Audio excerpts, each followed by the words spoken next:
من أكتر الحاجات اللي بتقف ما بيننا وبين حبنا لنفسنا هي الperfectionism، المثالية.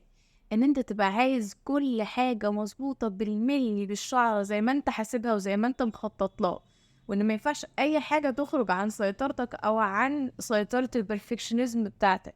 ما كأن في حد بيجري وراك كده طول الوقت ماسك خرزانة، أنت لو ما عملش الحاجة الفلانية دي مضبوط أنت كده هتبقى فاشل مدى الحياة، أنت شخص غير كامل. والحقيقة إنه زي ما قُلنا كتير أوي إنه الكمال لله وحده يا جماعة، ما فيش حد كامل، وربنا ما خلقناش عشان نسعى للكمال، إحنا عمرنا ما هنكون كاملين، هو ربنا خلقنا بنغلط عشان نتعلم من غلطنا، وعشان نطوّر من نفسنا، وعشان نتحدى نفسنا إن أنا ما عملتش الحاجة دي أو ما نجحتش فيها المرّة دي عشان أنجح فيها بعدين.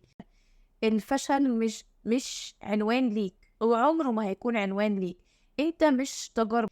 إحنا بني آدمين nobody